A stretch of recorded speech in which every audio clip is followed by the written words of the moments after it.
Hey guys, what's up? It's Katie and I'm back with another Marvel Contest of Champions video, and as you guys can see, I have Mojo here, which means that I was granted, or not granted, but accepted rather, into the content creator program. So thanks, kabam. And I was given early access to Mojo. So I get to play around with Mojo a little bit and have some fun. So the whole purpose of this video is I'm going to be going over Mojo's passive abilities, his signature ability, his specials, his synergies, some gameplay, the pros and the cons, and then my final thoughts on Mojo.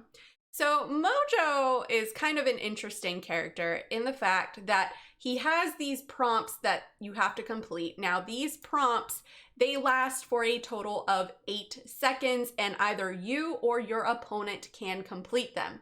Now when you complete a prompt, you activate this anti-life field for 7 seconds.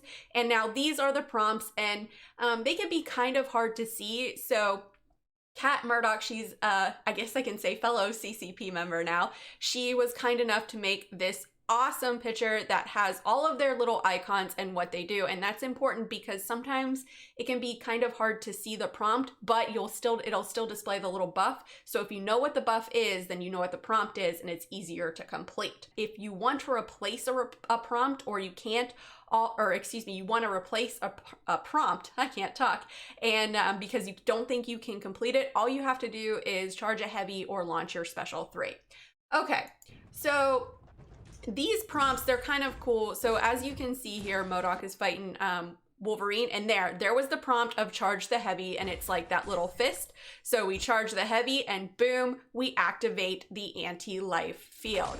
So what is this anti-life field, you say? So the anti-life field lessens any buff on your opponent by 90%, which is important. And once the buff expires or is nullified, the opponent suffers a degen over 6 seconds. Now, that is super important because you want to have that anti-life field active as much as possible. And I want to mention something too about the prompts. If you fail to activate a prompt, you will lose 1 million followers, and we'll get into followers here in a minute. But if you switch out the prompt by either by charging your heavy, so you get a new prompt, that won't cost you any followers. So kind of keep that in mind.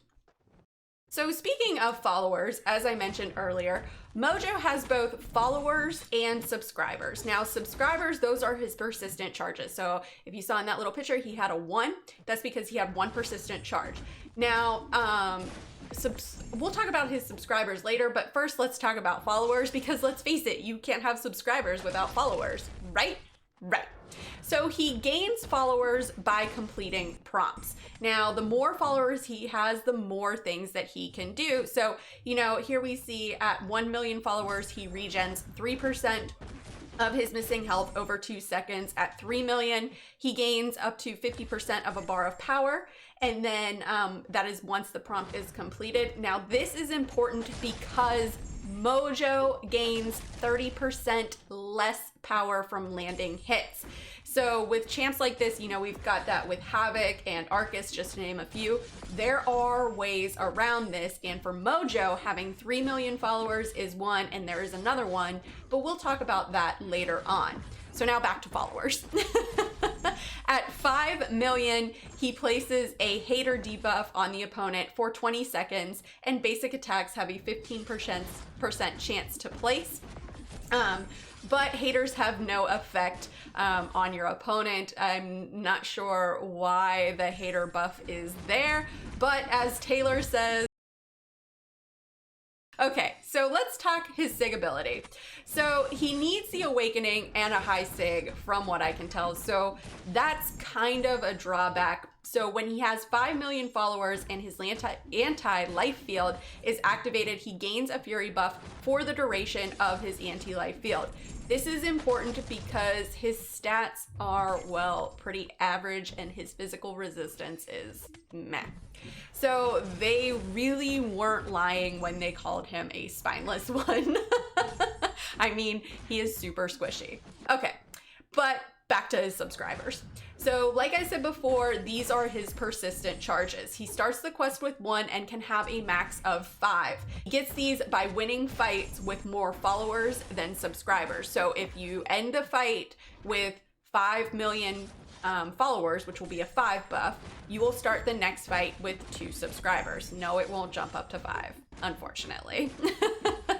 Okay, so now that we've gone over some of his abilities, let's take a look at his special attacks. Special 1 will nullify 1 buff that you have on your opponent. If you have the anti-life field active on the opponent, if you have the anti-life field active, the opponent will get a degen. You really don't want to launch the special 1 without the anti-life field being active, and you really only want to launch this if you need to nullify a buff. Remember, it only nullifies 1 buff. His special 2 is where it's at.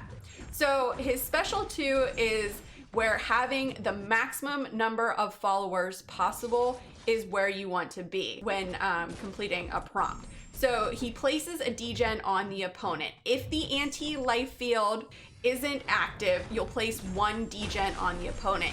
If you have 5 million, again, the little 5 debuff, you will place 5 degens on the opponent, and that is where the damage comes from. So you definitely want to have the most followers as you can when launching that special 2. Okay, so the special 3 will complete any prompt that is active. So if you have a prompt that you don't think you can do, but you're up to 3 bars of power, launch that special 3 and it will complete it. So it's kind of cool there. It will trigger the anti-life degen for every million followers he has. So again, the more followers you have with the special 3, the better. So it's all about keeping those followers up. So keeping those prompts active or maintaining those prompts, because remember, if you can't complete a prompt, you will lose 5 million followers. So keep that in mind. Okay, so now that we know how his abilities work and how his specials work, let's go ahead and take a look at his synergies. So he's got a synergy with Longshot. It's called the Mojoverse synergy. And so this one, Mojo has a 50% chance to not lose followers when failing a prompt, which is important, but I really don't find this useful because it is pretty easy to A, either complete prompts, or B, work around not being able to complete them. Now, I do feel like this synergy is useful for Longshot because if the opponent is immune to bleed, Longshot special 1 inflicts a degen instead. And then he's got another one with Psylocke called Smile for the Cameras, which I really like. So this is honestly probably one of the best that I have found because when your opponent completes a prompt, so when you have a prompt up and your opponent completes it, you steal 10% of their current power. And this was one of the other power workarounds that I was talking about. So I really like this synergy. When I was playing around with Mojo, I was definitely using this synergy the most. Okay, and so he also has a synergy with MODOK called Without a Leg to Stand On. So with this synergy, whenever you land a heavy attack, you place an Incinerate on your opponent for 80% of Mojo's attack rating as energy damage over 6 seconds. Now, this can be beneficial in certain situations. I'm not a huge fan of it because the Incinerate damage really isn't OP like Domino's, you know how hers is with the Flaming Trinity, and if you're not good at distancing, you're gonna take a lot of block damage. Plus, you really get more damage out of 5-hit combos with him than just, parry heavy like you do with Cap. So if it were me, I would just go with 5-hit combos. Okay, and so he also has a synergy with Gulp and Korg called Crowd Pleasers. And this is where he goes unstoppable after a prompt is completed, and I really like this one. I feel like this could be extremely useful for the can't stop, won't stop node because you can complete prompts so frequently. So I am a huge fan of this synergy. Okay, and then he also has 2 synergies with himself called Romance and Cast of Characters. So he has a 5% power gain, which is another way to gain power since remember he suffers from gaining 30% less power off landing hits.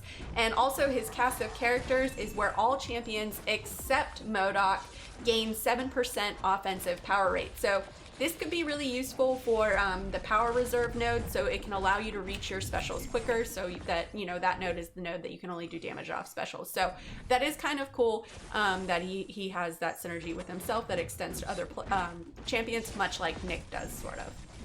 Okay, so what is the best way to play Mojo? Honestly, after running through, I find he is best without suicides, and completing his specials, and launching your special 2 is the best way to play Mojo. You want to try to get as many followers as you can in order to get the most degen damage. Now, he is best against champs who have buffs that expire. Remember, if they don't expire, he can only nullify one of those buffs. But if they expire, they suffer a degen damage. So he's really good against those champs, and honestly, for most fights, I finish the prompts and use the special 2 and get that degen on. Now, he's definitely good for certain fights, like a lot of cosmic champs. I did take him up against a resistor node, but he's not great against that since those buffs don't expire. He's pretty good at like the aggression fury nodes and aggression regeneration nodes. I do want to try him on the can't stop won't stop path with Gulk or Korg. I just to see how he works there, I just haven't had time. Maybe I'll do that at a later bit. I do think he's gonna be more of a defensive champ than an offensive champ. I think he could be pretty nasty as a boss in war, because you're gonna have a lot of things to consider there, right? You're gonna have to consider working around his prompts, because remember, you can activate his prompts. Then you're gonna have to work around that degen, you're gonna have to work around the nodes, and if you die and he has more followers than subscribers, i.e. more followers than his persistent charges, he's gonna gain persistent charges. So I think this could make him pretty nasty as a AW boss. So let's take a look at a list of the pros and the cons. So let's start off with the pros. He does degen damage, which is pretty rare in this game if you think about it, and I really can't think of any champ with the exception of Gulk who is immune to degen. I could be wrong, let me know in the comments below. Now, like I said before, he shines against champs with expiring buffs like Angela, he's great against her, Hype, Mordo, but there are also other mystics out there that can do that as well. He has some built-in regen, which is kind of cool, but it's not that strong. However, over time, it really helps him out a lot. His prompts, they're fairly easy to complete, and like I said, if you don't think you can complete one, just charge your heavy, or if you're at your special 3, launch your special 3. So it's kind of a nice little workaround there. He does have a high health pool, which is pretty cool, and also he looks kind of clunky, but he's actually really smooth to play. You'd think he'd play a lot like MODOK, but he doesn't. I really like his playstyle and his animations, especially his special 3. Like, the devs did a really good job with this. Now, he does have some interesting synergies, and that 90% decrease in buff duration on your opponent against power gain champs like Mordo and Hype is great, and also against champs that are unstoppable, like Unstoppable Colossus and Juggy. So let's take a look at his cons. Now, he's another one of those champs where you have to pay attention to your side of the screen for prompts, so you have to be good at multitasking. Learning the icon for the prompts would be helpful, so if you definitely see that screenshot that Kat put out, use it to your advantage. Some of the prompts too can be kind of hard to complete, like having to stun your opponent on a stun immune node. Not gonna happen. Also, like some of the prompts like idle and hold block, there is a timer, so you have to be mindful of that. Now, they're not instant like the, dodge a hit or launch a special, so. He is also a ramp up champ for sure, so he could be kind of gimpy the first couple fights, but other than that, his damage will be good. And also, he has to be awakened at a high sig to be worth it. So that you got to keep that in mind. It's not going to be like a case of Dr. Doom where he doesn't need to be awakened. Now, his synergy with Psylocke is really beneficial, but how many people want to waste a slot on Psylocke? There are other power control champs out there that are better than her. Okay, and another con is he's really squishy. Like, he has low block proficiency and pretty base stats.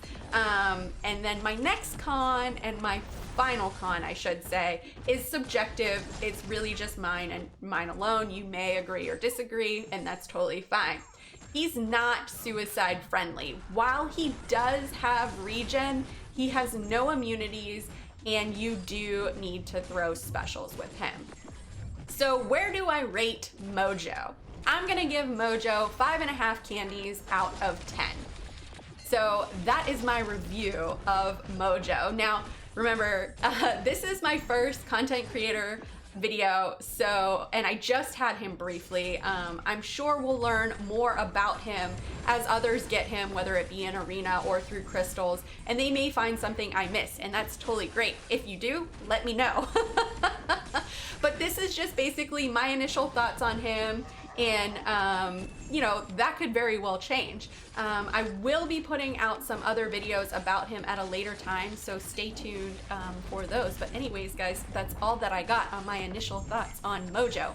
Let me know in the comments below, what do you think of Mojo? Do you think he's going to be more of an offensive champ or a defensive champ? Do you think his playstyle is unique? What do you think of his prompts? Let me know in the comments below, and let's discuss. As always, guys, thanks so much for watching. If you guys liked what you saw and you want to see more, please remember to like and subscribe. Follow me on Instagram and Twitter, and hit me up in the Discord chat. Thanks, guys. Bye.